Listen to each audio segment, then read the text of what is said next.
Hi everybody, and welcome back to our channel. So today we're going to do something a little bit different. We're going to build this shelf right here because our garage was such a mess, and if you guys know anything or have a garage, you know what I mean. So we're trying to organize and get some space so we can walk around and we can actually see what we have here. So we're going to get set up with the construction, and we'll be right back and show you what we're going to do. Okay, so here's what we're going to start with for our construction.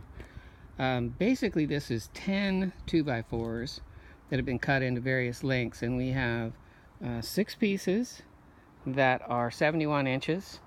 We have 6 pieces that are 42.5 inches, and we have 8 pieces that are 25 inches. We have a sheet of plywood that's been cut lengthwise into 2 equal pieces, 24 inches. So we're going to assemble these here in just a second when we get set up. But first of all, I want to show you, this is, I don't know how many of you have this kind of situation. This is stuff in our garage, and this is going to be shelves so that all this stuff will be up and be organized. So hopefully we can show you a way to build a nice economical shelf real easy. So we'll be right back with you.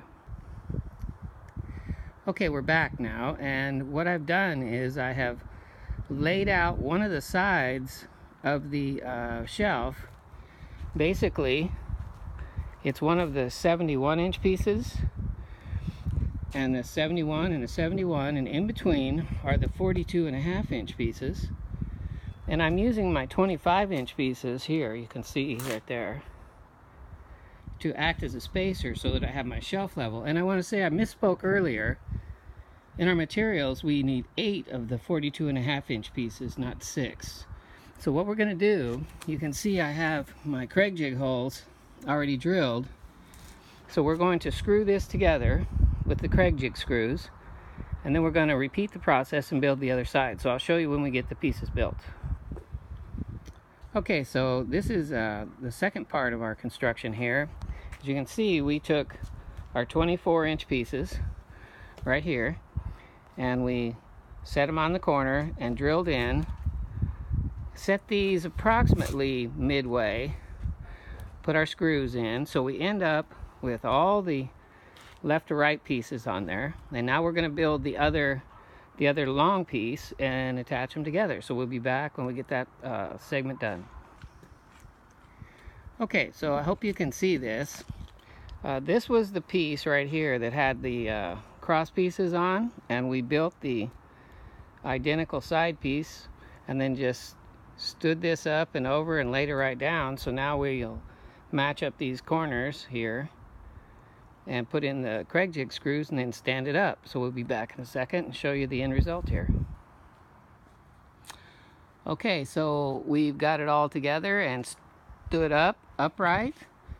Now then, as you'll see, the reason that I made these pieces here 25 inches is because cutting the plywood in half makes it 24. So now those pieces will just slide right in, as we'll show you here in just a second.